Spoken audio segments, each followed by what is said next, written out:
Dire team pick. Choose your hero. +3 last pick in some drafts. Phantom Assassin. Void Incarnate.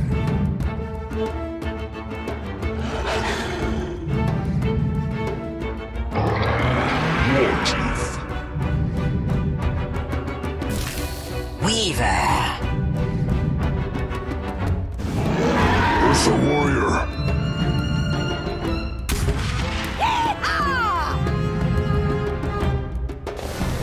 Treant Protector.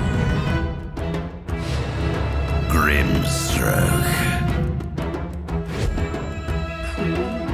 Of pain.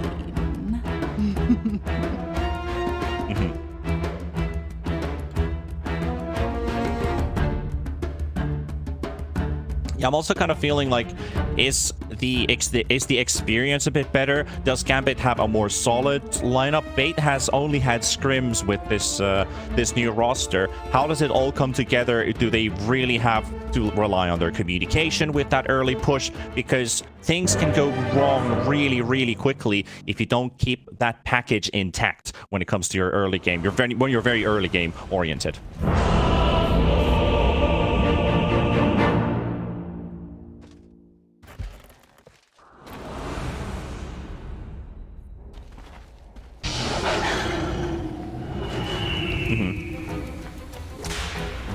Prepare for battle.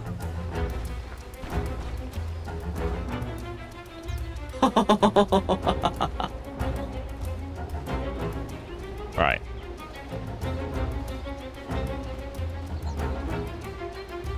At least, yeah, I agree. Like, I think some of the more memorable entries I would probably see from CIS, like, for example, Cheshire Cut, for example. Everybody knows him. They've all played around him. They've all played against him. He comes as a stand-in to play in D2CL and just comes out with perfect performances. Sits in really well with the team. It's not like you're forced to play the team style. You already know how they're going to play and how the people around you interact. Plus, you're very familiar with your opponents. So, like, stuff like that. I agree with you. Like, the honeymoon period really couldn't pay off here for Bait. Oh. Laguna almost walking into a bit of a trap here. Testing the waters.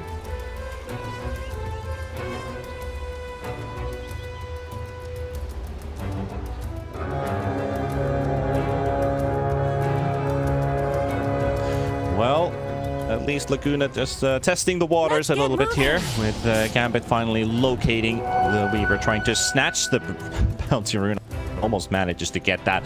But it is looking to go 3 for 1 in favor of Gambit, so a bit of extra dodge. Right.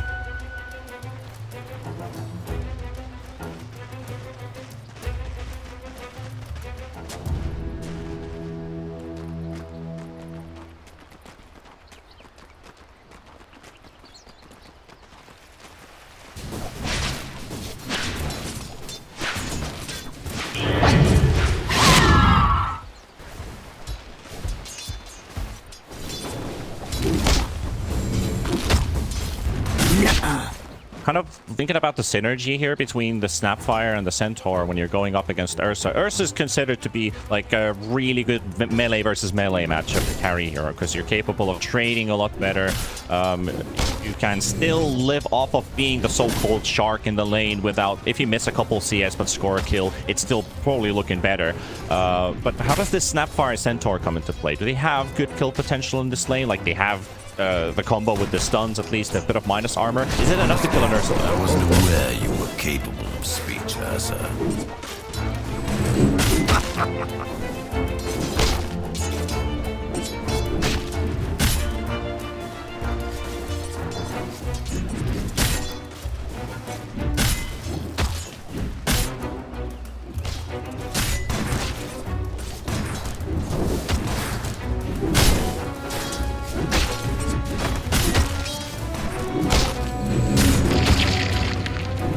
Exactly, if like getting a couple levels at least in between, maybe into level 3 potentially, at least. Grimstroke attempting with the Inkswell. catch Afterlife, but he's also not allowing that to happen. And we can look at this mid matchup a little bit here with the Queen of Pain versus Void Spirit. We're still waiting to see if Dendi wants to go for 2 points into Dagger, but I believe we're going to be seeing a Scream max out of this Queen of Pain.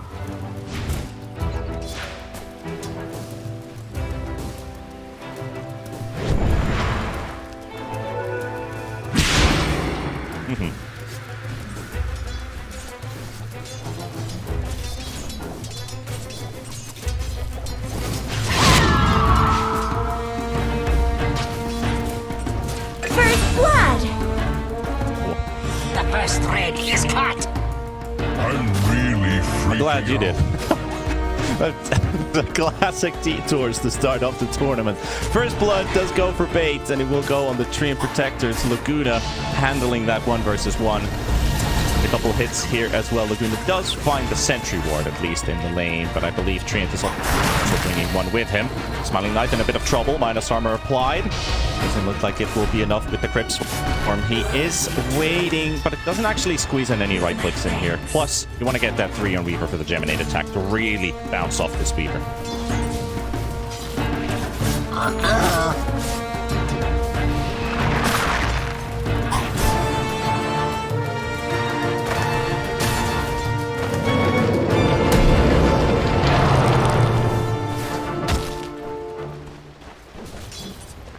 Yeah.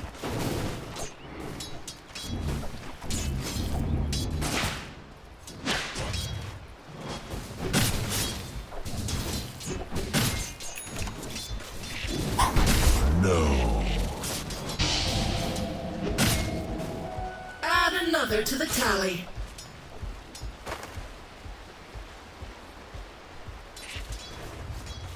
I do actually like the way that you pointed out the protection of this this entire top area of keeping up mainly these trees up. So this middle circle right here, because you usually see the Treant Protectors trees are cut down completely, and that hinders your capability of trading in the lane, showing yourself in the lane. You can only rely on either the other side or completely just rendered useless in the lane. So I like the point way that you actually pointed it out. I wasn't thinking about it instantly, but it makes a lot of sense that they spent their early seconds just protecting these trees. Yeah. Great success.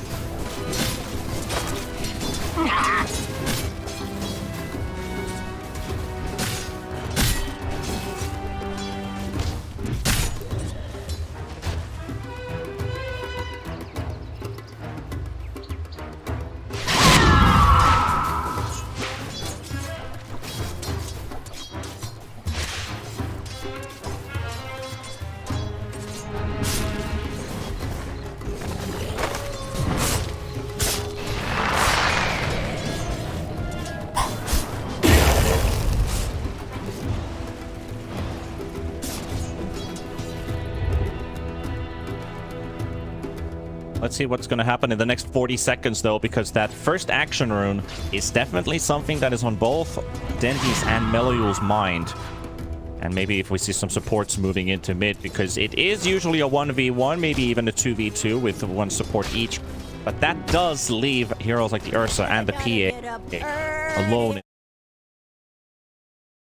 Force who move in the end.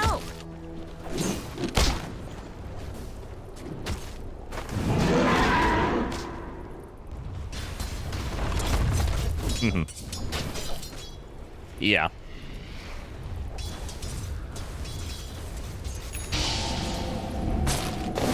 Speed and precision. And that is exactly what happens. We've got 3 bait heroes in mid, both sides being contested. They secure the haste rune. Grimstroke takes it away. But that also does leave Seiyu with not the opportunity of going for a quick move towards maybe mid, towards top with the help of the haste rune, because the Snapfire with haste, level 3, you've got all your abilities up, that's nice, but that also leaves Afterlife very alone in bottom. Stun connects a lot of debuffs, 6 stacks of Fury Swipes, but not enough to kill the Centaur, though he can't go to CS range.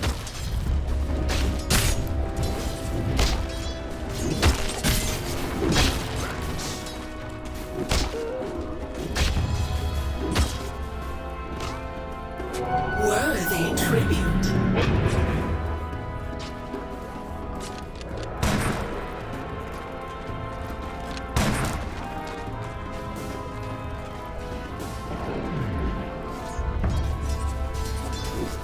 I think not.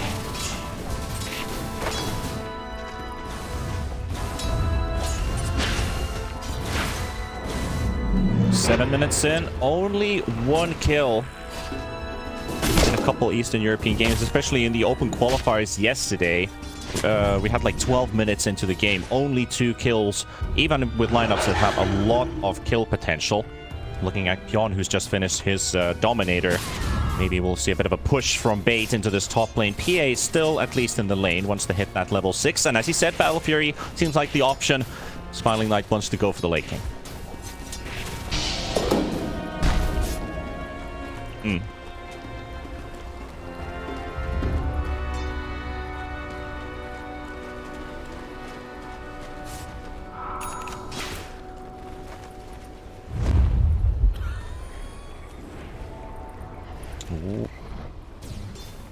Look at this move coming in from mid towards the top lane. We have a smoke plus Invis rune for Dendi. And under the cover of protection, we have not seen this move, but it's going to be called in a second that they're playing aggressive in top. Something is going on. PA has the chance to jump onto Pantomim.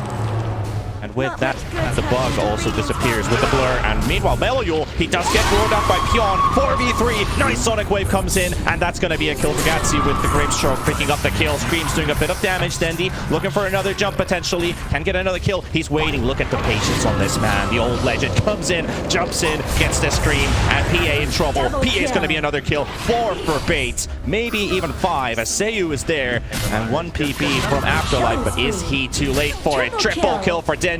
Still a 3v1, but they realize it's actually a 4v1, but that Vanguard is going to prevent Afterlife from losing his life. So make that 4 kills for Bait.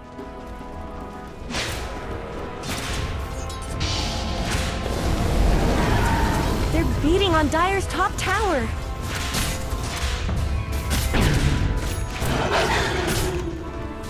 Radiant's middle tower shouldn't have to take this abuse. Are those cracks in Dire's top tower? It looks like Dire fortified their structures. Dire's top tower is under attack. Radiant's bottom tower is under attack.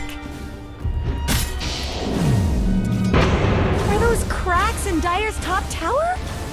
Not much good's happening to Radiant's bottom tower.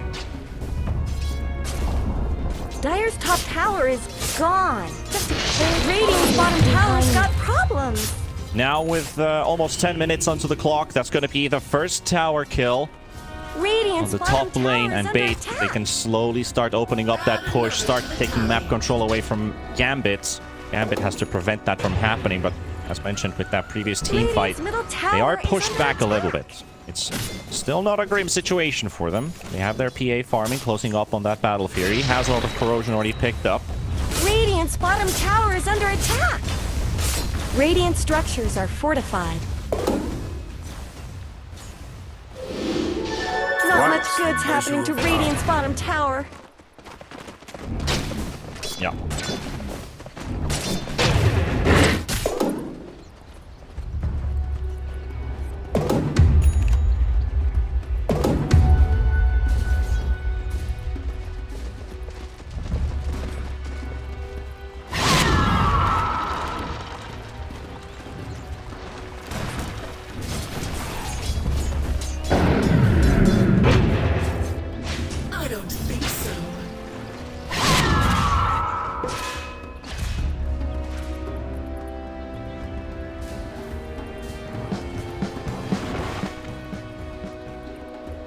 What do you think about the item build for Quap? She hasn't still revealed anything as Gutsy looks to be a potential pickup here for Gambit. He's already popped the preemptive X-Well and actually turns around for the stun on 2. Really nice aggressive play there from the Grimstroke. Might lose his life in the end. Meliul goes for the aggressive jump. Then Dendi is right there as well. Dissimulate is available for Meliul. We'll use it to escape back onto the high ground. It's a quick kill.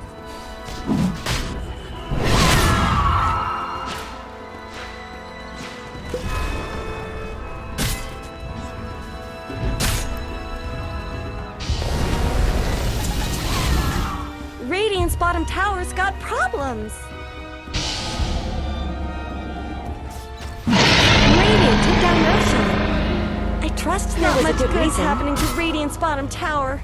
Radiant's bottom tower has I'll have to say fallen. this is a pretty impressive first 12 minutes into their first game of this season's DPC. As they've already snatched an Aegis. Veils pick up on the Queen of Pain, so they want to amplify that magical damage output that they have on their team. Works nicely. And obviously get that tower push going on now.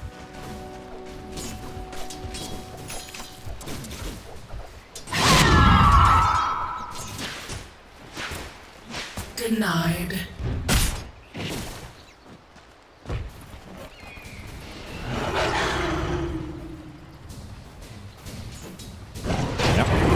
Kisses, used in top. It's going to be a quick kill onto the Beastmaster.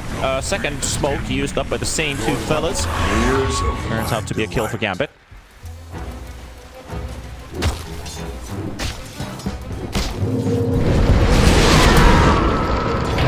Yeah, talking about mid lane. Maybe actually get the Centaur kill, but he's so tanky, getting killed by the tree. Handsome, looking for the 4-man ulti. Not enough to save Afterlife. We'll be going into the afterlife, literally, from that, as Dendi picks up the kill. Though, Fate is not able to commit to the tower. This the power of the Tree and Protector. You're gonna go all in or nothing.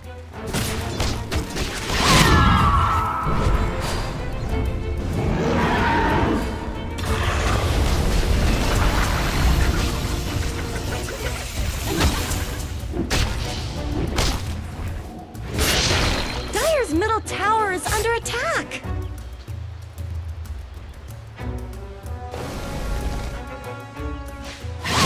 Moving out, Bait is also regrouping once again, moving away from this mid lane. They can't get any tower damage dealt. That is Pantomim's strength here. He just keeps buffing up this mid tower. Every push attempt so far, they've been very minor, very small. You can always get that tower back up. That is very important for the Dire team to hold onto their mid tower. Bait, they don't have similar tools for their tower defense. They kind of have to play the initiative, right? The battle is complete!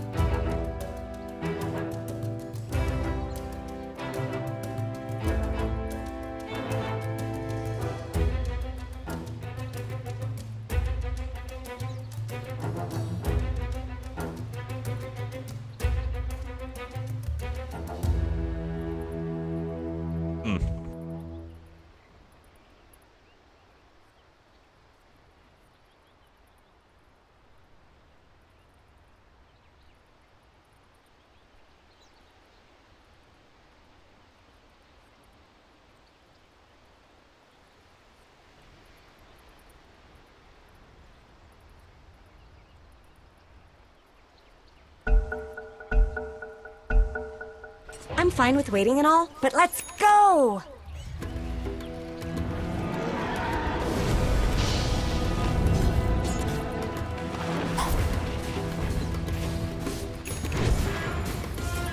Well, as we are 14 minutes in with only 8 kills on the board, let's get a tiny quick glimpse at the graph. There's a very interesting XP underscore advantage underscore radiant percentage, so that I believe is going for Bait. But the gold graph's very minor, XP very minor right now. Still neck and neck, at least in terms of money. And economy as a total, though. But that Aegis is about to expire in 2 minutes. I'm pretty sure Bait wants to use it. Like that being said, they will smoke up as 3. Instantly breaking the smoke is violent, but the rest of the squad leading the front. Melayul, prime target here. If they can get potentially a soulbind connected, maybe then they can catch him, but they're gonna let him slide for now. Waiting for the Weaver to show up as well. Laguna is in place inside the Roche pit, and they're look at the way they take this control over the jungle. Very systematic, very careful. Radiant's middle tower shouldn't have to take this abuse. Yeah. They're beating on Dire's top tower. Radiant's middle tower could use some help.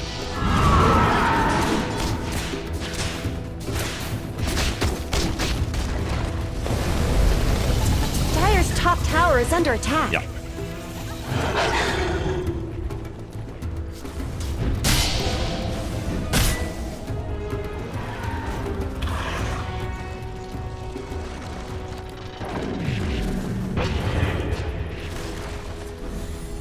Very good. Yeah, very good read from Gambit. They just park Afterlife inside the tower range. Tower's taking damage to itself while hitting the Centaur. There's the defusal now ready on the Ursa. Laguna will run into the Centaur, break his Blink Dagger, but he's still going in, baiting at least for a little bit. Trying to get some information on Bait's locations. Where are their heroes? Where are they right now? Trying to draw them into the Centaur. He knows that he can be the frontliner right now, and he's somewhat immortal. He has been killed once, and he will catch Laguna. They get the connection as well with the Aether Remnant. Does get a really good time lapse though, and the turnaround from Bait. They do force out the Stampede. The Yules into the air. Stun cut does connect onto the Centaur still. Violent on the hunt. Dendi aggressively blinking in as well. Has that DD rune with the haste as well. Double action rune on Dendi, and he's hunting for more. He's looking for another one. Goes for the aggressive blink onto Seiyu. Does a lot of damage with the screen, but not enough. And now he's trying to line them up for the Sonic Wave. He's still 1v3ing here, baiting the tree and to drop the Overgrowth, drop the base, but he's not doing it. And with doing so, they're going to secure this mid-tier 1. Dire's middle tower is under attack. Dire's middle tower just went down.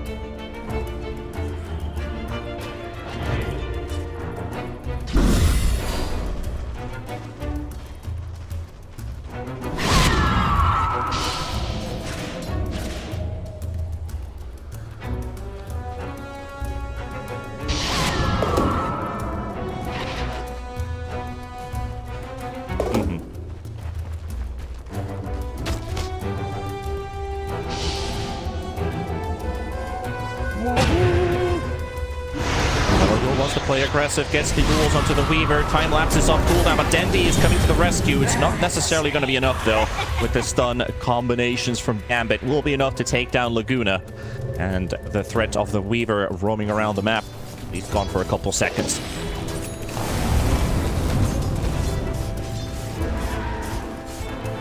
For sure.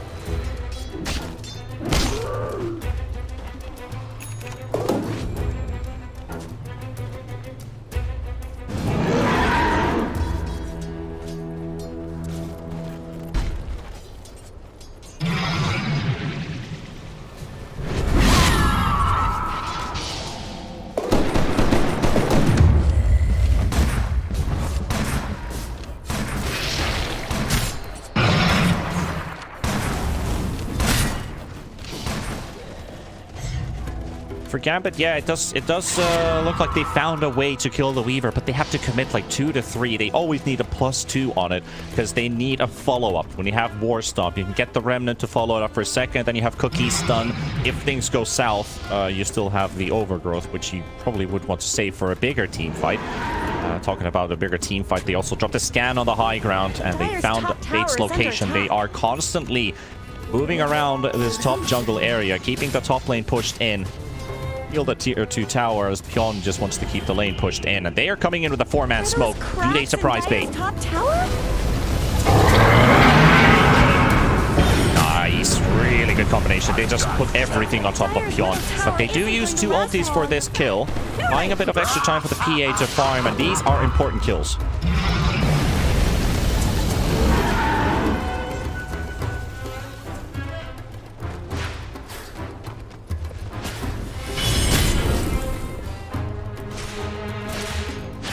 Yeah.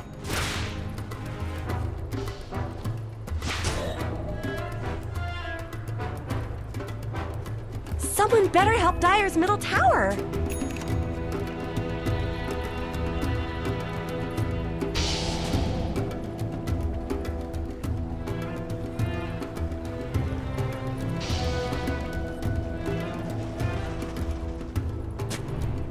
Looks like they're now also moving inside the Dire Triangle.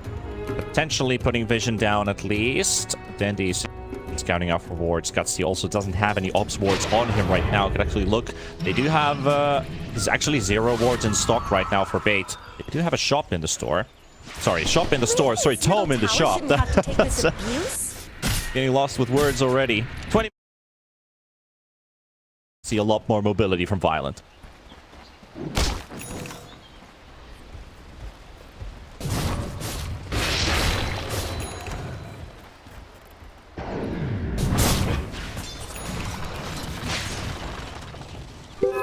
Harm unseen.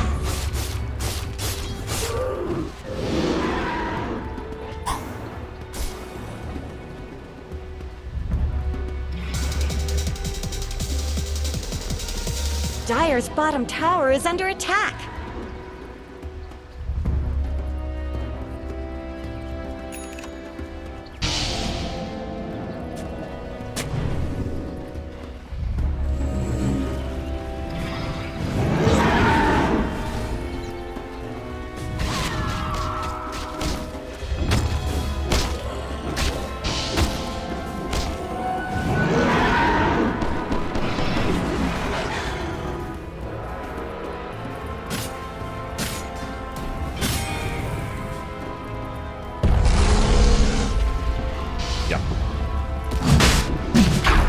Radiant's middle tower, did you see I think that? I agree with you that there's something missing, maybe a tiny bit of flair, and maybe with the lack of the team just being so fresh, being so new, they are considering a potential plan B, so they're not fully committed to the plan A, which was their idea during the draft when they were reading what is Gambit looking for, what do we want to go for.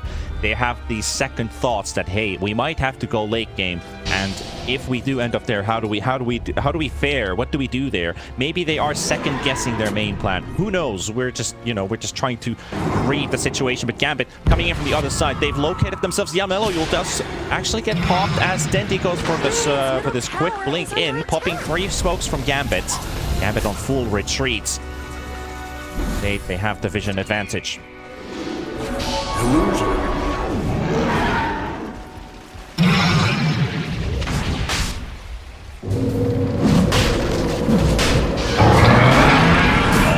The blink coming in from Afterlife onto the backline. Pion is the main target that will take down the Beastmaster instantly. The Soulbind does connect, but there's not that much damage right now. Bait is being hit by a 3-man overgrowth as well. Denny pumping his BKB, going for the aggressive blink. He releases the Sonic Wave, and they need to get these kills because they're now at half HP, but no kills. Smiling Knight does find one, and it's on Violent. Afterlife, he's living through the dagger.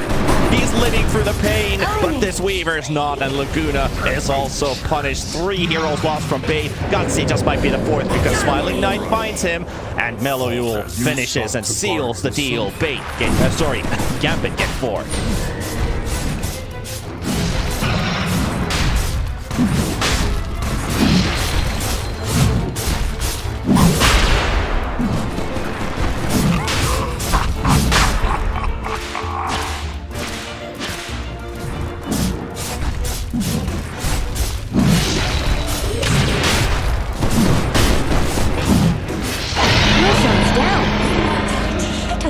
Once.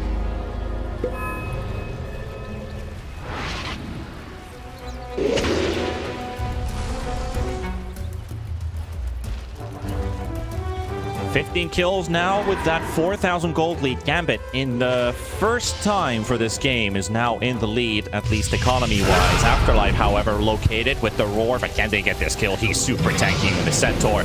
Really difficult job here for Bait, but now with the help of Dendi and Violent, they do get the close in on the Centaur. War Stomp comes through. Seiyu TP's out. They're gonna leave the Centaur for dead.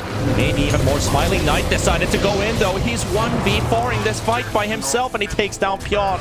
Dendi at half HP. He does have a BKB. He just blinks out, but now Violent is the one who's all alone in between 3 Gambit heroes. Gatsy, Laguna coming in as well. Another jump from Smiling Knight, but Gatsy does have himself that Ghost Scepter, so PA's unable to deal out any extra damage.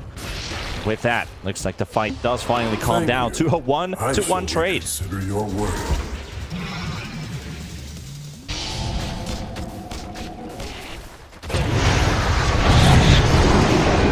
Radiant's top tower deserves just as much help as Clark. Mega kill!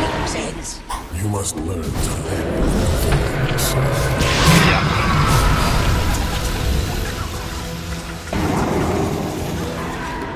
Smiling Knight is definitely feeling the confidence, getting buffed up by Solar Crest and Treant Heal. He is very, very hard to kill. 1,000 HP almost with a BKB plus an Aegis. Gambit are feeling themselves right now, gaining the advantage back on their side. They know that the clock has been ticking for a while, and for them, the clock's starting to look like I don't know, is the bell starting to toll for Bait? Not much good's happening to Radiant's bottom tower.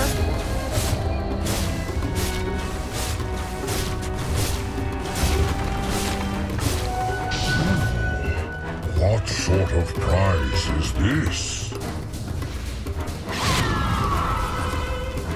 I guess Radiant fortified their structures. Dire have fortified their structures.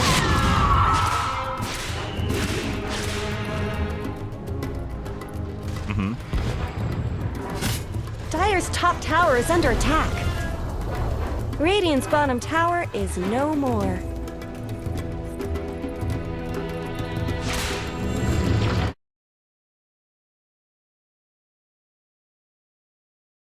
Yeah, like, there's still room for error. We're just humans, you know.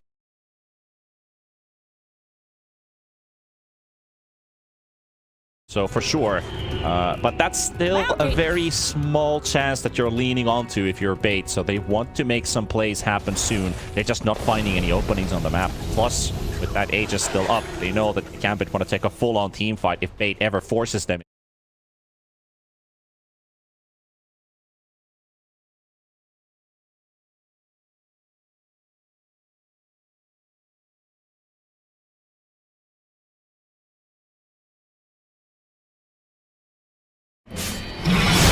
I found the Weaver again. Got the catch. One. Yeah, that is for sure. With that Desolator, this PA just slices everything. And they're TPing top. They're preparing for the team fight. Void Spirit now on the chase towards Pion. Roar was used. And Bait, it seems like it is falling apart for them. They're going to lose the Beastmaster. They will lose the Grimstroke. And again, Bait is just losing fight after fight. Gambit scores another victory.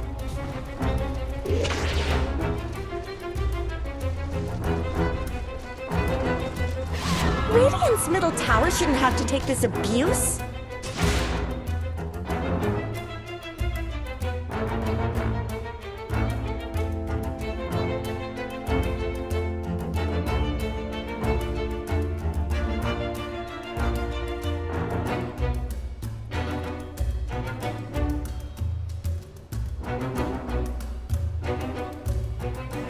Yeah.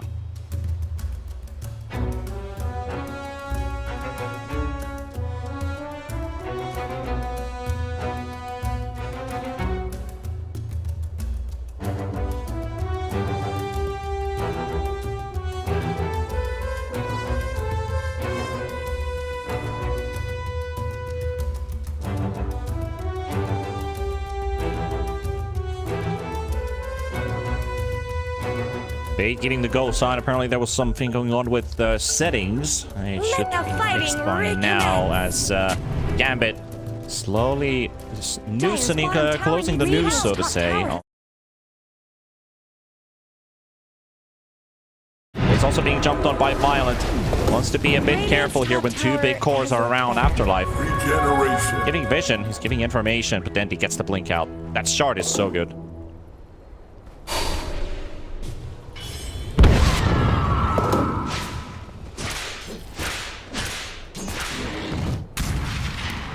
Yeah.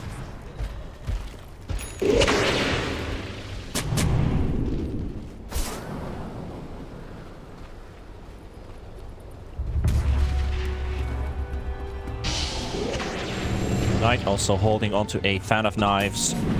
16% damage. That hurt a lot, especially in the hide of the Ursa.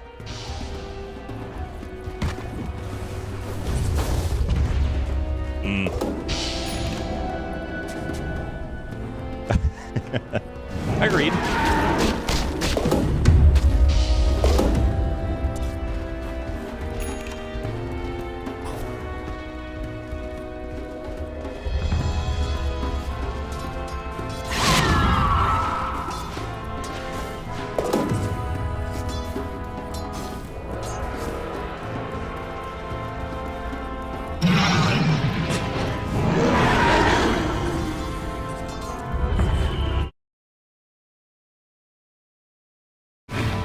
Radiant's middle tower could use some help.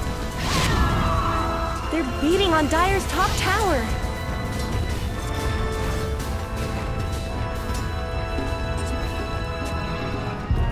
Are those cracks in Dire's top tower? Yeah, it's true. It's like, it's super hard when you're going with this mental game that has a massive impact on your performance, the opponent's performance. And I think you're putting it really well when you're saying, like, being afraid to lose will prevent you from winning games, because you need to have that craziness. You need to have that kind of chaos with the aggressiveness with your play sometimes, because it can turn out for the better, and you might even unphase your opponent. Like right now, an opportunity arises as Afterlife is the one to go to the high ground first. Silenced up as well. 600 damage only dealt to the Centaur, and he's up and running. He's still chasing. Nobody's hitting him. He's still got his blink available. Look at that two-man stun. He's also been offered. Overgrowth does go out, but they will lose Pion. TD will be popped by Dendi.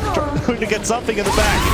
At least he gets the kill on one. Gets the second one with a Sonic Wave. Now Afterlife in a bit of trouble. Does get another stun connection onto the Weaver. And Laguna's out. Seiyu does come with a buyback. And it doesn't really matter. As much as Dendi tries and attempts his best, Gambit just seems to find the better of it. It's an ultra kill for Smiling Knight.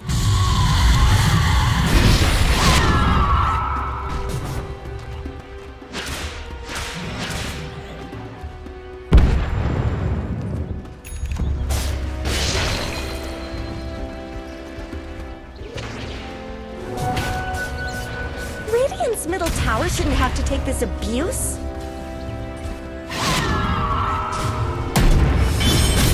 Yeah.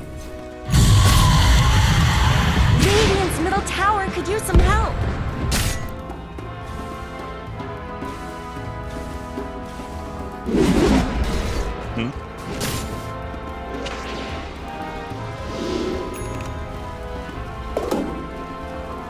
Radiant's middle tower is under attack.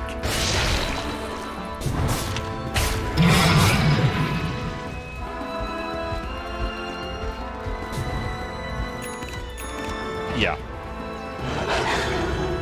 And their lineup just becomes more and more easier to execute as time passes by, because they know that the power of this PA is real, and it's just unmatched.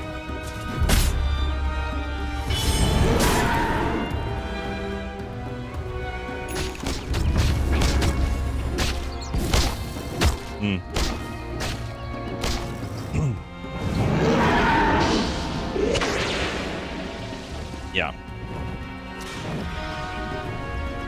And most importantly, if they could get that double roar through the soul bind, which Gambit are just not giving them. Like, they are always either on top of Pion, so he can't get his ulti up. You've got the soul bind on 2, but then there's no roar to follow up. Look at Smiling Knight. Just goes in, Stampede will beat it. Pion is already taken out before the fight's even started. Gutsy gets his TP cancelled by Afterlife with the stun. And another slice and dice coming in from the Smiling Knight PA, and even takes down the Black Dragon with him. Plus 250.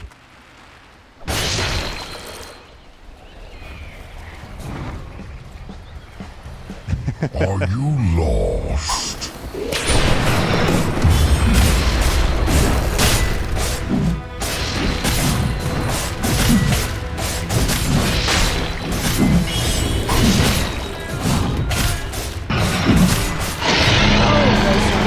Something tells me we haven't seen the last of it.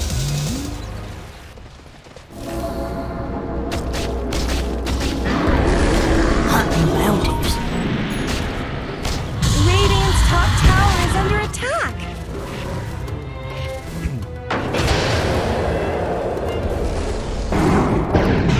Radiant's top tower should look better. There is nothing. Laguna just gets solo killed by Melody. That's how powerful this Void Spirit is now. That when they were struggling with catching the Weaver a couple times, now Melody can just solo kill this all the way from 100 to 0 with that E-Blade. Kaya and Sanj, a lot of damage on this Void Spirit to apply, even by himself. They get rid of the mid-tier 2 tower. TP is coming in as well from the Void Spirit. Does Gambit decide to go to the high ground? They're waiting. There's a DD rune that could be also picked up.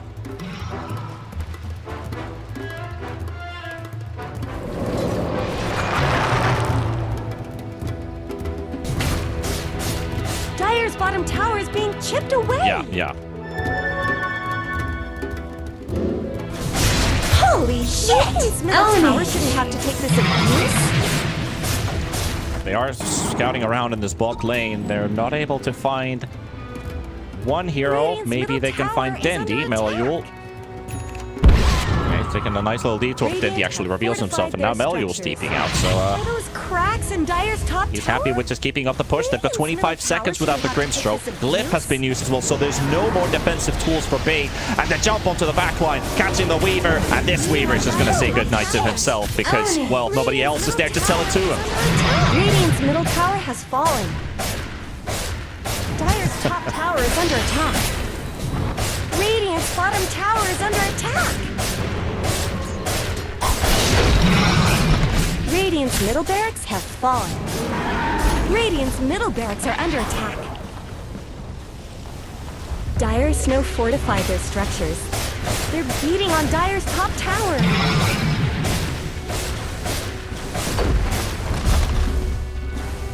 Yeah. Dire's top tower is under attack. This first game is a lost cause at this point, so it would make sense that they're preparing themselves for maybe potentially one team fight. Maybe look how they synergize a couple of things, get themselves like a good feeling at the end of the game because they know that this is very hard to salvage into a victory anymore or even a comeback. It's obviously always possible, but even the Gaben graph tells us that that 1%, that's a very, very slim possibility, and Smiling Knight is not going to let go of that. 12, 1, and 5 on this PA, been a part of 17 out of the 22 kills for Gambit. Tells how much they've also been halting their game until PA was online. And things have worked out nicely for them. Now he has that Aghanims as well, PA, which by the way is one of my favorite Ags in the entire game.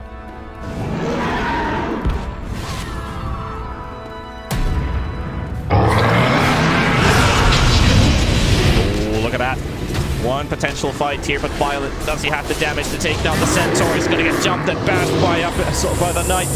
And again, another dagger bash flies in. Abyssal being perched up as well, so he does get himself away for a little bit longer. Dendi goes for the blink out. Gambit, they've taken one kill. That is the Grimstroke. Can they finish off the Ursa? Ursa very low on HP, 600 remaining. Melloyule doesn't go for the aggressive dive. Smiling Knight has also used his BKB.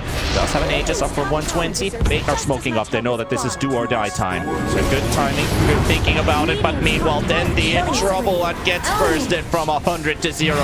And he's back to the graveyard. Smiling Knight now leading the charge to the high ground. One more lane to go until they can secure Mega Creeps and potentially the rest of this game. The rest of his boys waiting on the low ground. Radiant's top tower has fallen. Your anger is useless.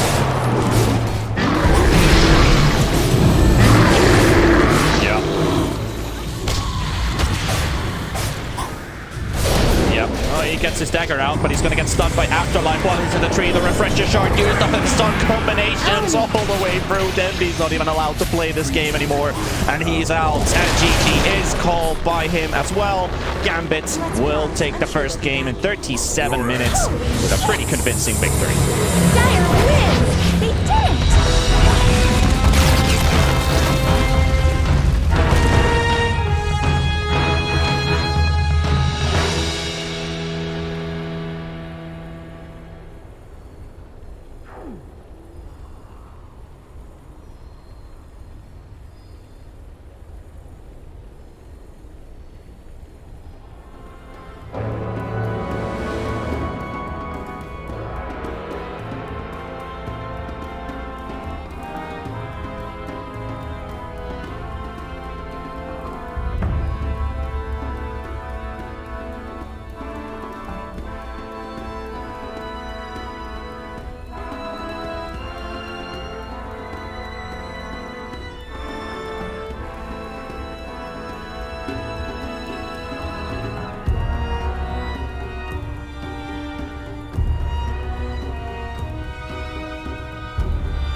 Radiant team ban.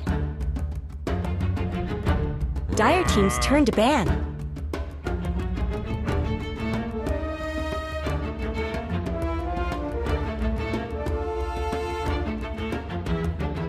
Radiant team's turn to ban.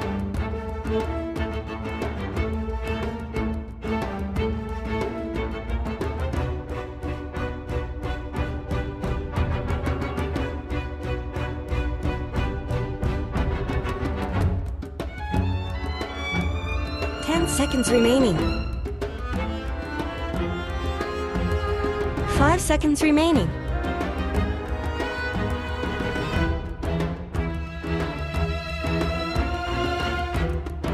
Dire team ban. Radiant team's turn to pick. Dire team's turn to pick. Mars!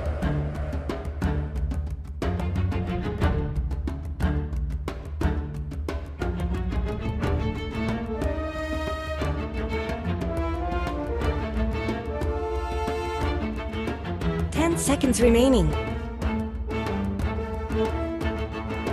5 seconds remaining.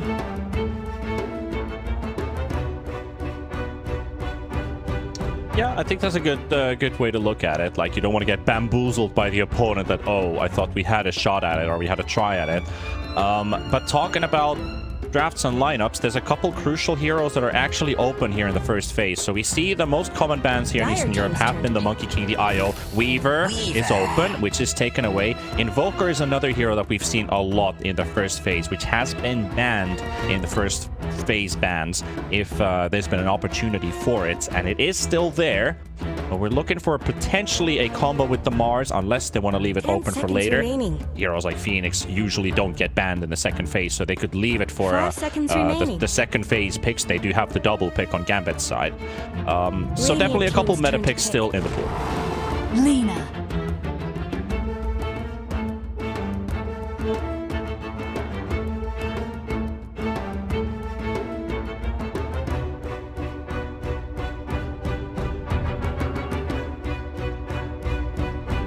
Seconds remaining. 5 seconds remaining. Turn to ban.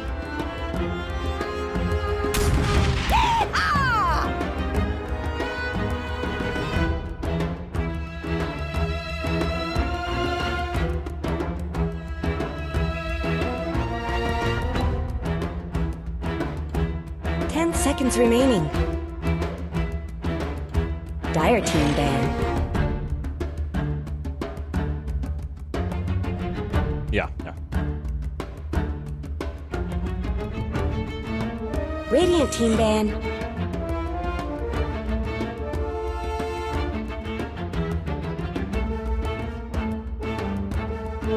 Not to talk about the first 6 to 7 minutes with just 1 kill on the board, so let's see if they get more kill activity or kills per minute on this matchup, because we're suspecting that to happen too.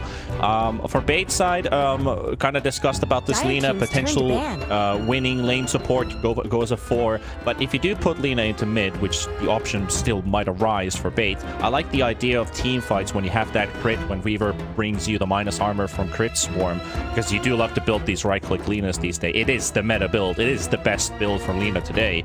So I like the synergy between these two, and it also brings you some tower push. 5 seconds remaining.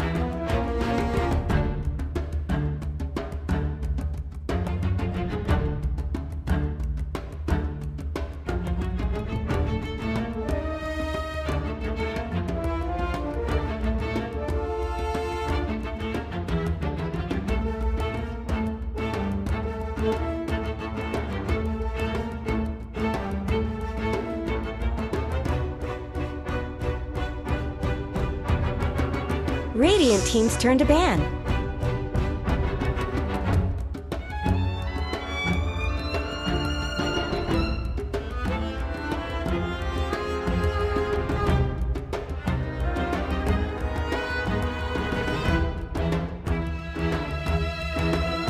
Seconds remaining. 5 seconds remaining.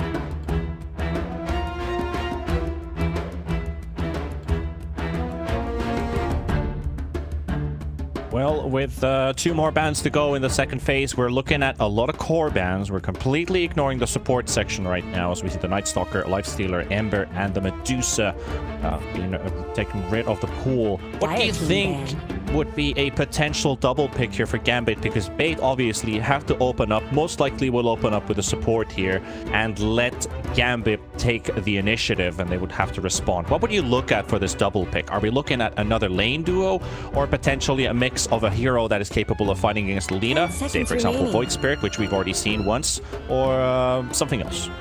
5 seconds remaining. Dire team's turn to pick.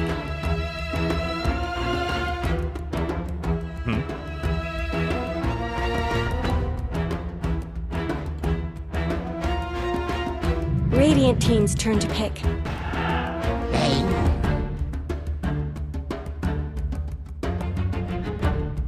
Yeah.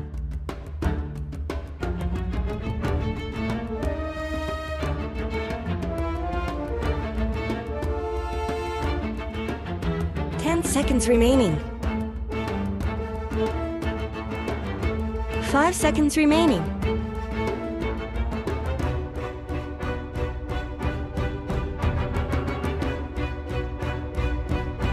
Radiant team's turn to pick. Well, we are going to bring out the Rubik at least, so 1 more support for Gambit. Like a pretty decent Rubik game when you're looking at LSA, Steel, Fiend Script, Nightmare. Pretty good spells for the Rubik to grab, and obviously has long cast range, while Bane has very short cast range. So Rubik, one of the better heroes, will also potentially cancel Bane from keeping that full duration Fiend Script. Should never actually happen in this game with the heroes that Gambit has. Who are they happy to bring? Well, there's the Void Spirit that they will bring out.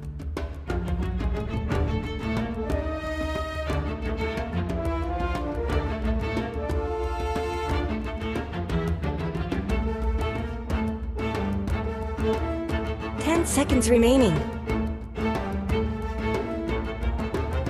5 seconds remaining.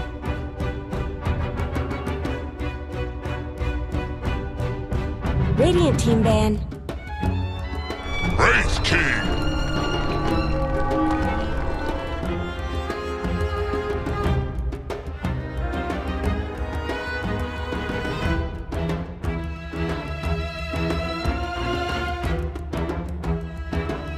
10 seconds remaining.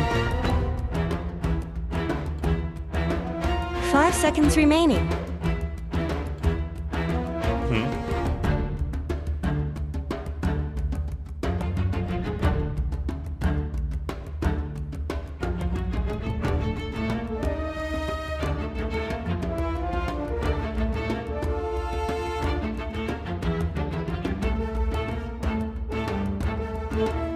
So you're telling me there's 2 options. Either Smiling Knight rose the ranks by playing Wraith King, or by leaving Wraith King out of his hero pool. Which one is it actually?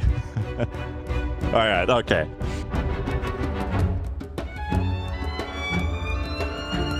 Right.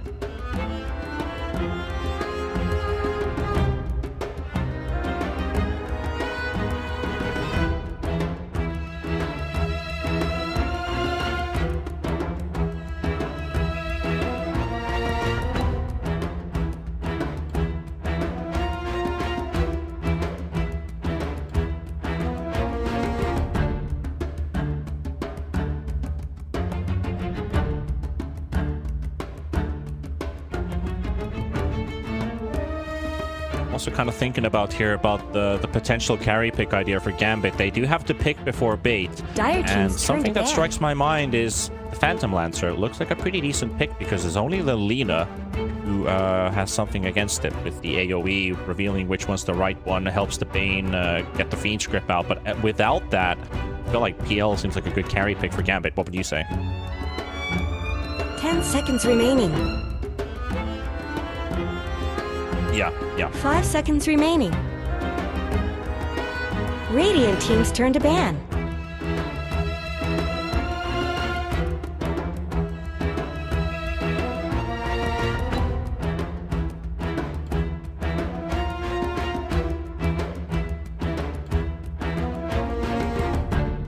All right. 10 seconds remaining.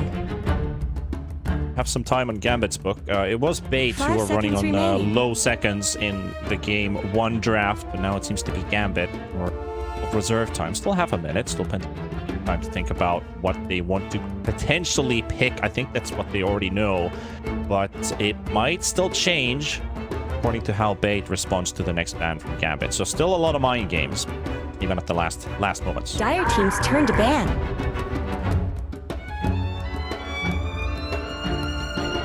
Yeah.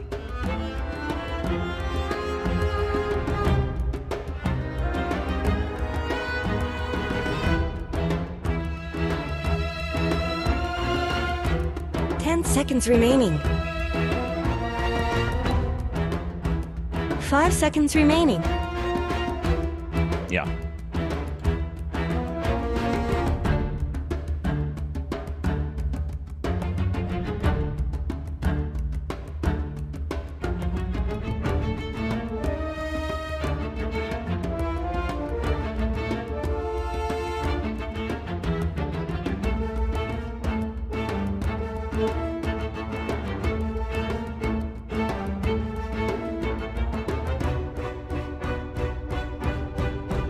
Morphling could be a good idea. I do see the potential for it here. A lot of mobility spells available. They're going to ban the Naga Siren. So, we talked about the Underlord being a illusion counter in some way. Naga Siren would be another. And does it end up being the PL? We're going to bring out another illusion hero. It's going to be the Terrorblade.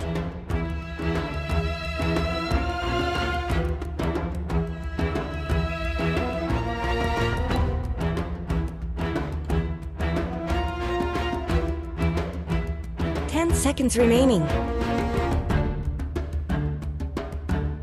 5 seconds.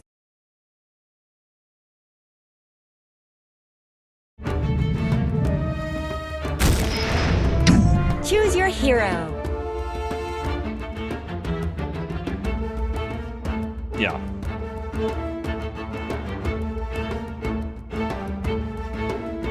I agree. I feel like the moment the Gambit kind of brings out the Terror pick no longer has this excellent game-changing offlaner hero that's going to win them the game. Like you said, it's an okay pick, and I agree with you. It's not the best, it's not the worst, but it's a mediocre one.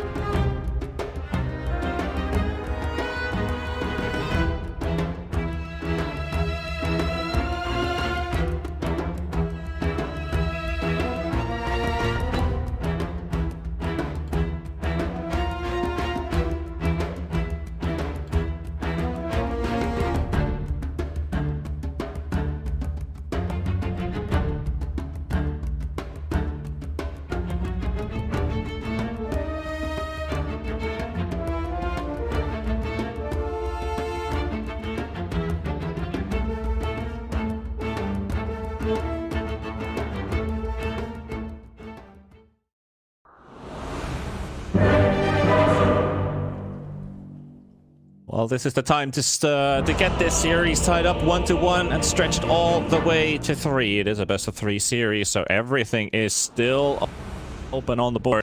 But it has to happen now. The Bait magic. If there's any Bait fans in the audience right now, it's the moment to root for your team in ups and downs. It's also mentioned in TI. I think that was a brilliant speech brought up by Shiver back in TI with the team fans that they should always be there for the ups, but for the downs as well. Yes.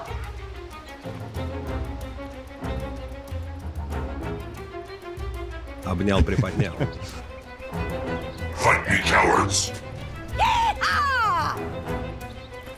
Exactly. The next label play.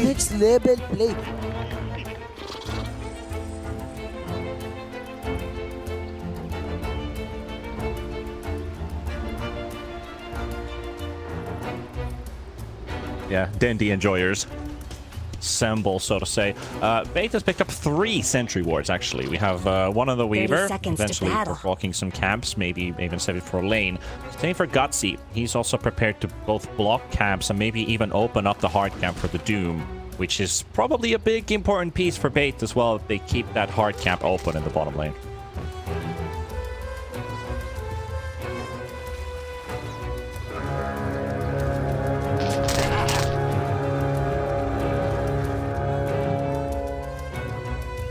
Let's get moving! Yeah.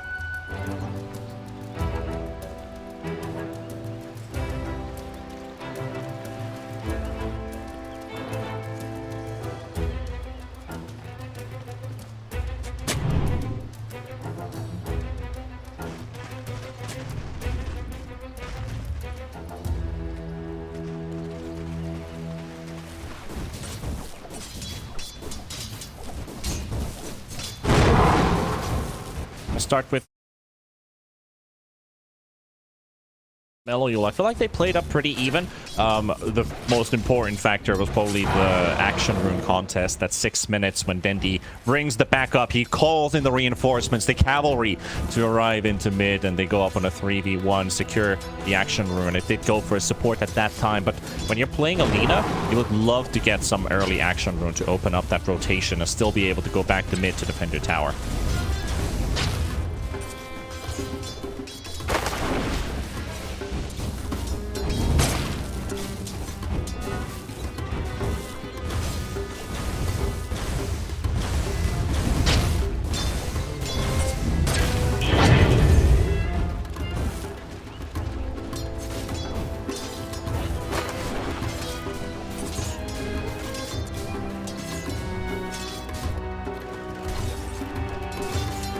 An eye open on bottom. TV has decided to start off with Reflection instead of Metamorph. In some matchups, this has been a smart idea to go for, that you don't go for level 1 Metamorph, start blowing up your opponents, because Doom does hit relatively hard. He's got 74 damage right now with the help of 2 Gauntlets of Strength, and obviously you have the Weaver too, who's a bit of a squishy heavy hitter, kind of a glass cannon support, if you could think about it that way. So Reflection can really give you a good edge, and obviously helps the Snapfire too. And Lil Shredder, even though this is a very minor detail, but Lil Shredder with the minus armor makes the illusion hit harder.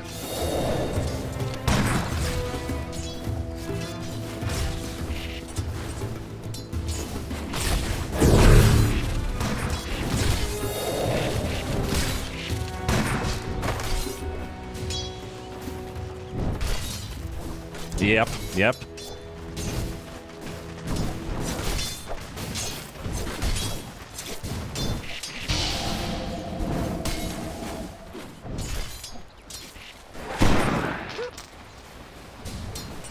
I was pointing it out with the ice armor being picked up, that definitely allows more lane sustainability for these 2 heroes from bottom. So very important, very good pickup, and also some good RNG, which is a part of Dota. The lane, even in the early levels, get those right creeps out. Talking about those blocked camps, the hard camp has been blocked by Gutsy. He does have the easy camp open, which he can use later on, but right now it does look like it's a bit of a trade and draw here. He doesn't want to leave Violent alone in lane when he's only level 2 on the Wraith King. Wants to at least pick up a 3rd level to get that Mortal Strike, so you have lifesteal through the crit. Makes him sustain the lane a little bit better. Let the fighting recommence! First blood! The first sacrifice Okay. has been paid. Money to burn. Yeah, well, that's the reason why we weren't looking at bottom. We weren't suspecting a kill to happen, because they had a lot of armor at their disposal. But 2 points picked up in Metamorph at level 2 and level 3, and Cookie with Lil Shredder. Apparently it works.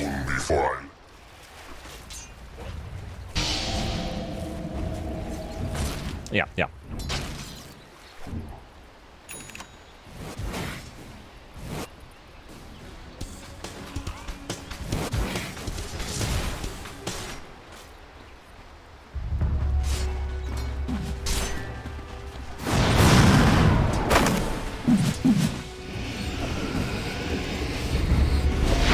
Mid, there's exactly the Nightmare into LSA. 30 HP, 1 hit required, does get the Fairy Fire out, and with the help of Resonant Pulse, he uses every spell, but it's enough to keep Meligul alive. Unfortunately, that is for Dendi to steal the Water Rune, and Laguna also secures the 2nd one for Dendi to pick up, so nothing for the Void. And with the supports locked down in the side lanes, Pion almost falling here, nobody's there to refill the bottle for this Void Spirit.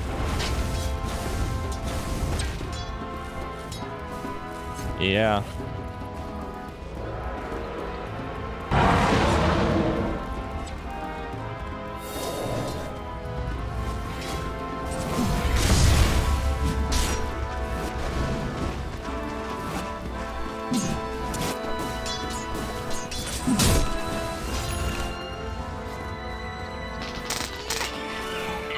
That also kind of it does impact with, even if your TV picks up a first blood in the bottom lane, that support did go to mid, fill up Dendi's bottle, and enable that whole chain, that entire chain of sequences to happen.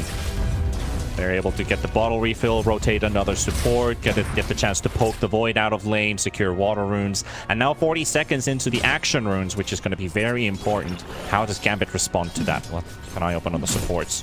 Afterlife, look though, he's at 33 CS in this top lane, and Violent is getting nothing.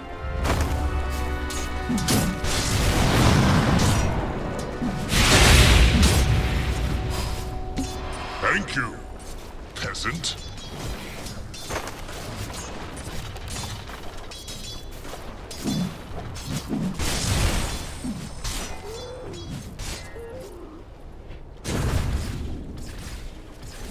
Radiant structures have been snow fortified.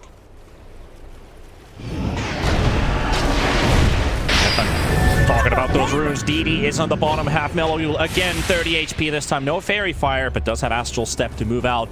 Rubik looks like he's being left for dead. He doesn't even get the chance to kill the Spain Courier. He's just being walked away. That's what they're kind of expecting for him to stop for a second.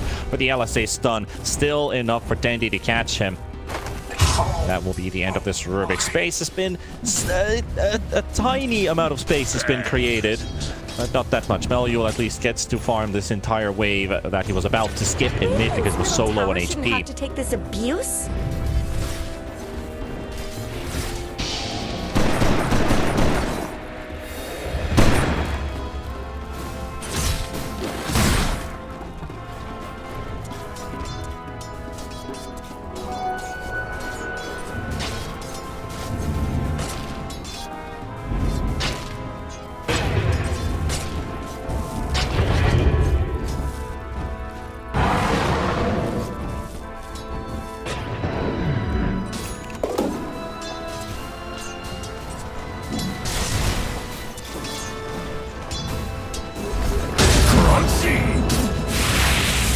Talking about Mars players, I think one of my favorites was on from yesterday's Open qualifiers. To catch a glimpse of one of the Mars players who got knocked out in the lower bracket. I think like 5th or 4th. He was playing with IO Mars in the off lane, and he was at 96 last hits into like 8-9 minutes into the game. He was top net worth from minute 2 to all the way to the finish of the game, and I was like, wow, this Mars is going to go places. Then they get knocked out in the next series. So like, you can see how good a Mars can be out of lane and keep that momentum going on, but that was obviously with the help of the IO. So do you think IO Mars is still going to be a combo for months to come?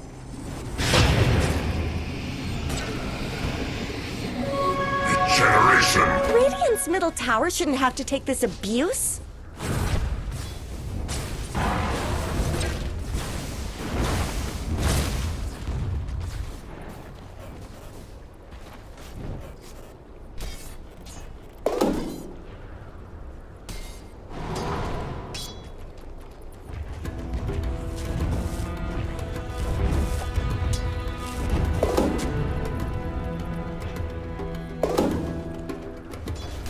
Well, at least in terms of the heroes in this game, only 2 of them have died so far. We're close to 9 minutes. Again, a very calm start to the game. We have a double net worth lead for Bait with the Lina and the Doom. Well, Doom expectedly being very high. Going for Midas, only a couple hundred gold short from it too. Just Lina closing up on Boots of Travel, and obviously needs 2 to 3 items to hit that full potential. We're talking Boots of Travel, BKB, Silver Edge / Daedalus. Is there any change in the build? When do you want to go Silver Edge? When would you see Daedalus as a better option? Bounty. Right.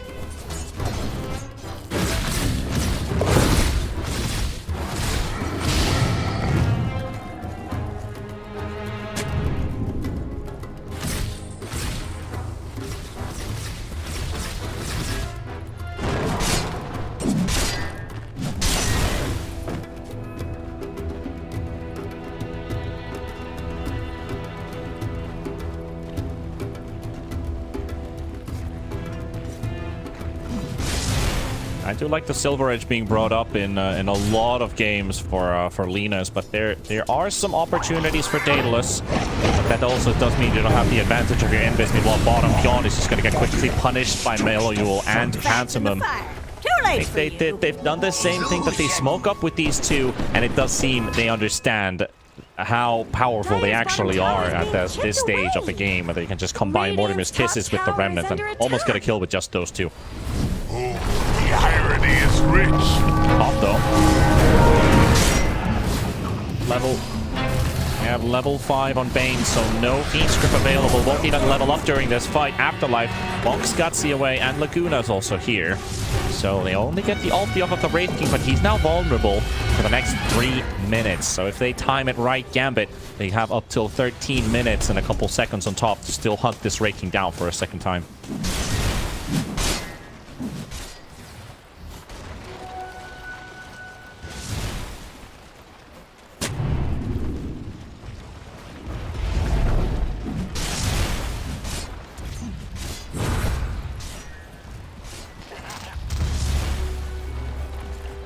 Dire's middle tower isn't going to last long.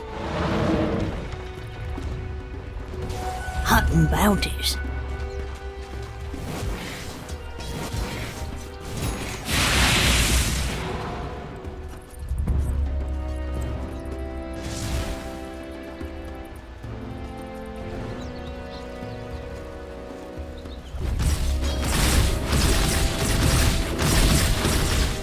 Manta style will be the option for TB in this game, so no Sanjin Yasha shenanigans brought up, so status resistance will not be on the board. I would kind of like the idea of it because there's Bane, there's Doom. Those two big ultimates do get mitigated a lot by the status resistance on the TB, but Manta's still a very viable, very optional item.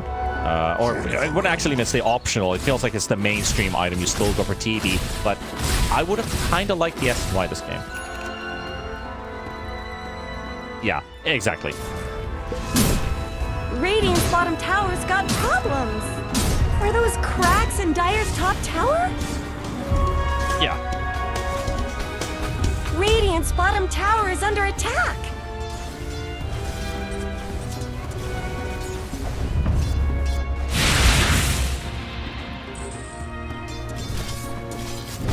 Exactly. They're beating on Dire's top tower. Yeah. It is definitely down to the player who actually wants to build or see the option through. I think it's just more a personal preference that I like to see the SNY come out in some specific games because it bumps your tankiness a little bit, and most importantly, the status resistance, which does come into very big importance in this game. But true, yeah, you can just Manta dodge everything if you're skillful enough. And it feels like today we talk about Manta dodge as they will Manta dodge, not that, oh, he Manta dodged something. You know what? Bottom Lena's in trouble, getting hit by the Mortimer's Kisses. And not enough for a kill. Gets hit by a couple more projectiles, but still down to 300 HP. Actually is enough to save Meloyul's life from this rotation, but it almost ends up being a kill for Gambit. They're still waiting. Doesn't look like they're falling for it. Meanwhile, mid making some good rotations. They pop the Metamorph. They want to push this mid tier 1 tower, but they're smoking up. They're ready to protect it. They have the Fiend Script available. Laguna Blade is there. Violent is getting his ulti back up. This is a perfect timing for bait, and they utilize it. They have Arena on Afterlife. Laguna going for the scout in front. Bit of damage with the Jacuzzi. Violent throws in the stun. Dendi coming in from the side. He does get the Laguna Blade, but the spear will connect, and it's on Gutsy. With the Fiend Script completely unused. And Afterlife flaps them away with the Bonk, and Wraith King loses his first life too. Meloyul with a quick astral step onto the Wraith King, pushing Violent away. Pantomim with the chase, gets the cookie stun. Laguna's also on the run, and they have now secured at least the tower, even if they don't kill the Wraith King. Great fight here for Gambit. They a bit unlucky there with the side rotation. 3 lost. My thanks will come later, when you least expect it.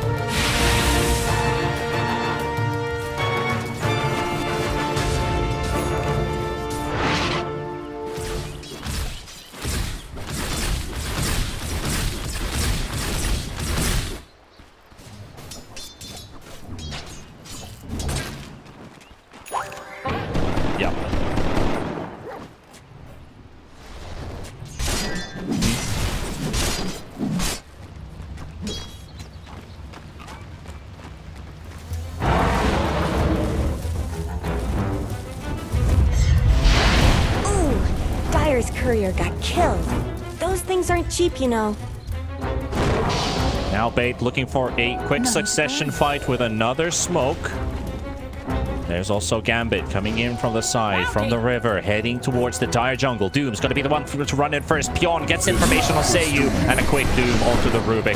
Should be a dead Rubik as Laguna dives in to chase it, but does Roshan get the steal? No, not this time. Laguna will be credited the kill. There's another fight breaking loose on the side. Raid King with no ulti available, being pressured by Afterlife and by Meloyu. Double armlet jukes already. Pantomime down, Violent falls, and here comes the rest of Bait. They still have Fiend Strip. Can they catch the Mars? He's trying to close in the gap, but that cast range is so small on the Bane. Spear onto Pichon and moving the Doom away. Here comes TV as well, and Bane moving some dangerous waters here, but Afterlife, armlet toggle. Can he TP out? Yes, he can.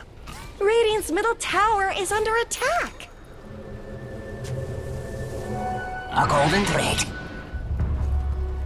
I've been dreaming of this moment.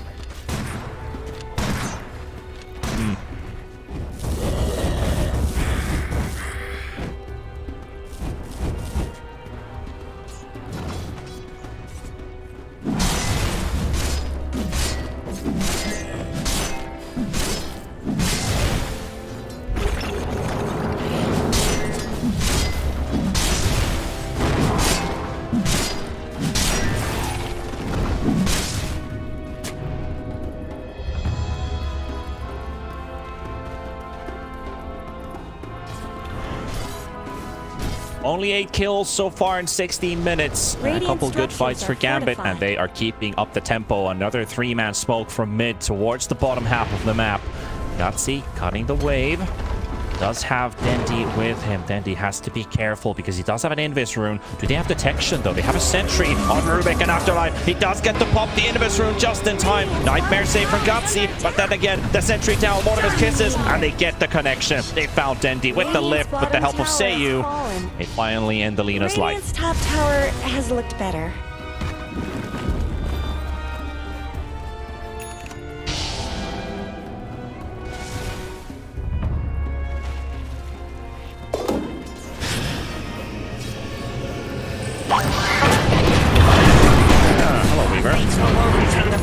Yeah, stolen Nightmare by Seiyu. Your death may still. Pretty tricky there, catching Laguna. Free kill onto the Weaver. It's a bit easier for Gambit now to hunt this Weaver compared to game 1, but they also pull it off pretty nicely there. Let's see if he can pull off some more, because Violent is on the run. They did see him with a sentry. They always go after the courier. They had just enough vision into mid to see that the Wraith King is on the hunt, but won't get Seiyu. Afterlife picks up a DD rune. Get to use it on the Mars. Mars packs a lot of damage with this DD rune early on.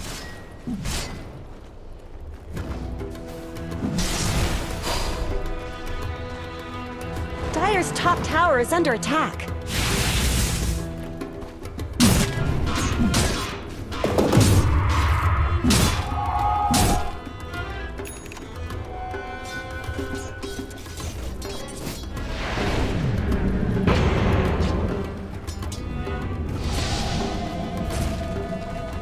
Violet is going very violent right now, and he is not afraid because he goes in, but he's going to get surprised by 3 heroes from Gambit. He thought that this guy's all alone, and that will be death number 1, but is he still getting back up because Bane is on his way. Violent moving out, and Gambit also realizing that they maybe have to reposition themselves. Meanwhile, Weaver coming in from the back. Laguna, they have a pincer move. Melodu goes in. Afterlife goes in for a beautiful arena. Has the Nightmare save at least on the Pion for a second, but it's not going to be enough by Gatsy. And they pop the Metamorph as they secure 2 kills, maybe even a third as Laguna makes his way out. Mortimer's kisses. Does he find the Weaver? 1, 2. Doesn't get the third because the time lapse will be used, and the spear barely misses on Laguna. Afterlife, hey, found him though. They know exactly where he is, and that's 3 for Gambit.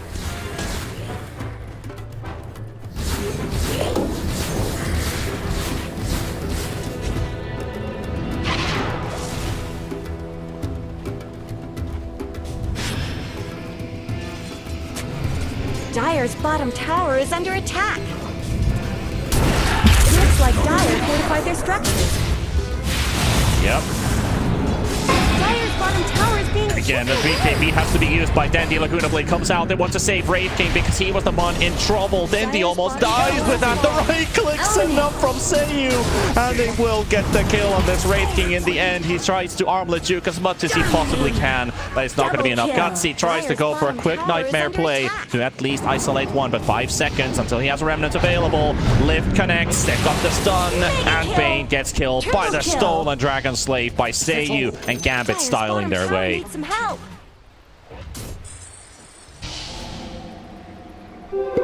See no weaver.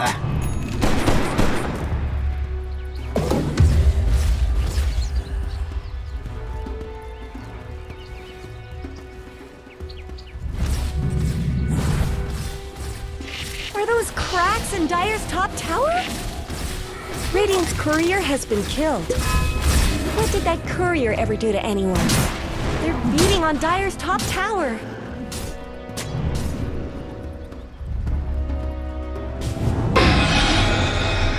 Dire's top tower is under attack.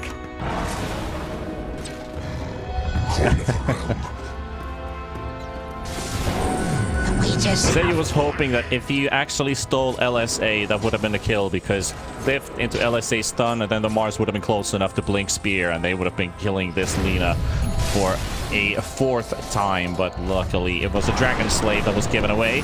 Dendi reveals himself in mid as he destroys the creep wave. Gate up. Seiyu goes for a nice aggressive blink here. Pops the smoke off of Dendi. It's still coming in with a wraparound from the river. Violent is on the hunt. And Afterlife blinks out. That should give Violent information that they have vision around this area. They even put an ops on the cliff. The sentry's on the other side.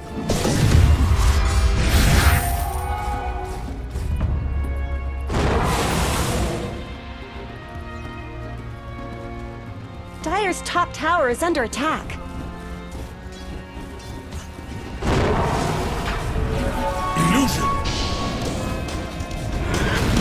They're walking in a trap. Are going in, but they're ready. Gambit prepared for this. Don't allow the initiation from Bait to go all the way through. Pion did go for that quick blink war stomp. He has a BKB. So does Dendi. Dendi picks up the Crystallis now as well. So he's got that right-click damage advantage, but is slowly getting online with this Lina. But we haven't really checked up on this Terrorblade. He's soon got a Scotty, and he's going to be hard to kill. Yeah.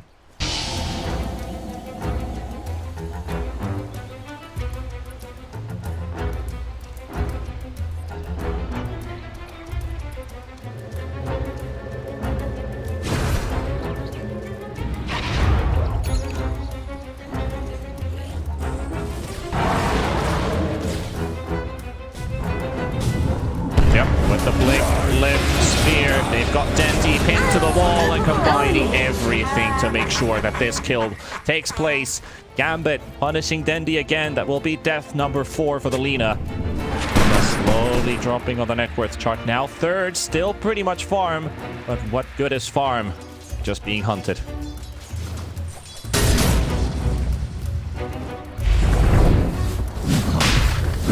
Dire's bottom tower is under attack.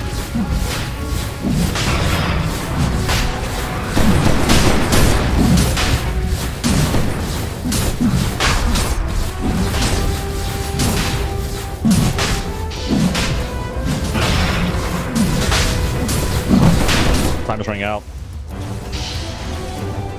It is Meliul is playing it really nicely here because he's drawing all of the attention. It's going to get doomed up, but at the same time, they have to fully commit to it, knowing that they've already taken Roshan. And Meliul, even if he's down, Bait, what can they do? There's no doom. Violent's going to get hit by the 2-man cookie. Gatsy trying to save him from the back. He's got the Fiend script out, but they instantly turn their attention towards the Bait. And even with no TP, no cancel, they got the damage of the stolen Fiend script onto the Wraith King. And Violent is going to get slain. 2 for 2.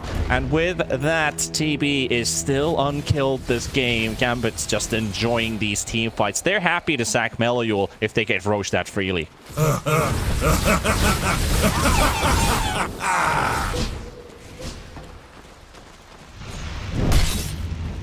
Wicked sick!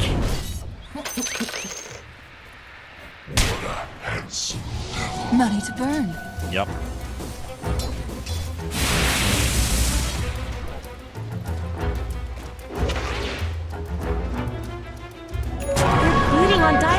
Exactly. tower.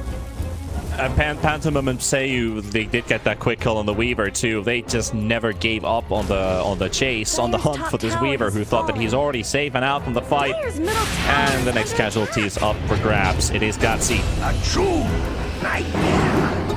Each moment.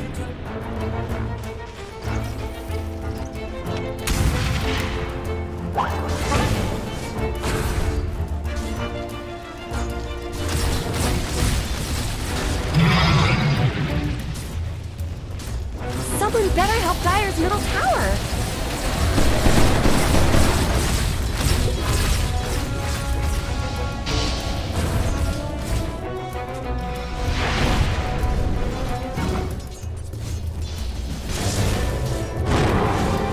Oh, look at this. Look at this TP from Melio. Okay, he doesn't actually see Dendi there. Dire's middle tower just Right went outside of down. vision. And he sees the right-click projectiles come out, so he finally locates a BKB popped, and he will TP out. Quick taunting slash. Yeah. Dire's middle tower isn't going to last long. Go back where you belong.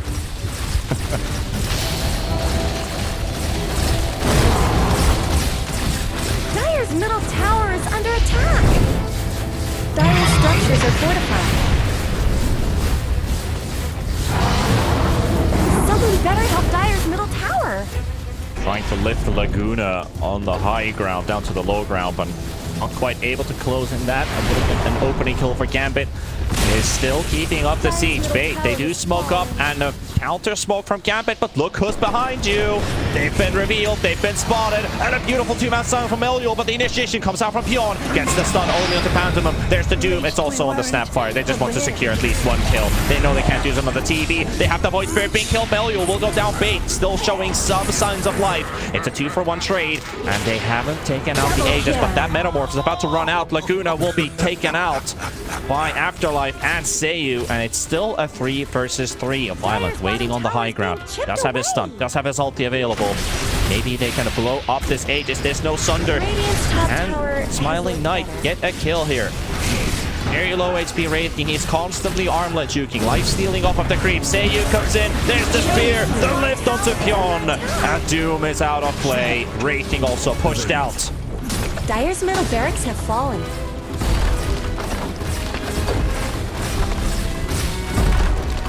Dire's middle barracks have fallen. Are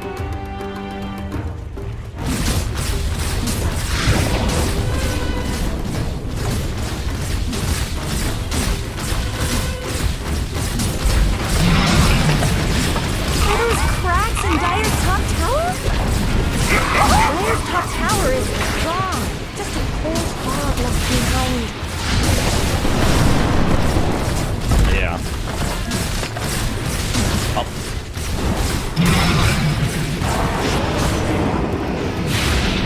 I love how Pantomime is role-playing a fruit salesman. Just brings these 3 stacks of mangoes for this TV to get some quick mana up so he would have enough mana for Sunder.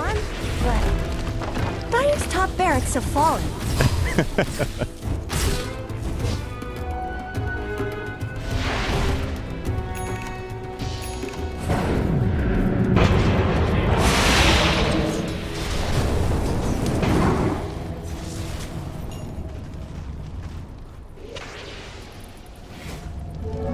Talking about Silver Edge, TD has picked up a Daedalus for himself, and he hits like a truck. If he already didn't do a lot of damage, that Daedalus is definitely going to be the end of Bait supports and Gambit. I love how they're playing this really clumped up stack there for a second. They all meet up in the trees, and they have found themselves Pion because Seiyu with the Stolen Doom literally uses Doom's own weapons against him. And that will be a deny by Violent at least, so he doesn't get the gold for Gambit, but they're on the hunt for another because they already took out Laguna's Weaver. Finally closing up the distance onto the Wraith King, and Afterlife toying with his prey into the wall. Doesn't BKB, but does he get to get it? And Gutsy, what could he even do? The Remnant is there. They found him. They even killed the Bane. He thought he was safe, but he wasn't. What?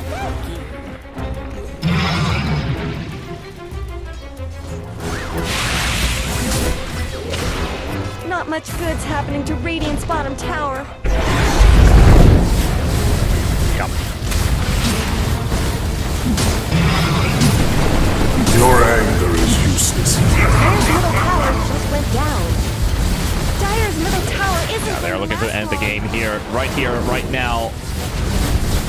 Tier 4 towers have been molten down. Pion, look at how fast this Doom just dies. He barely closes in the distance as TB is getting doomed. Meanwhile, Afterlife, he's found himself Gutsy Debane with a gem in holding. And the Beast Grip unused. Dendi gets right-clicked to death, and that seals the deal for the series. GG's call, 30 minutes it takes for Gambit to close out the game, and the series 2-0. Radiant wins! Call it.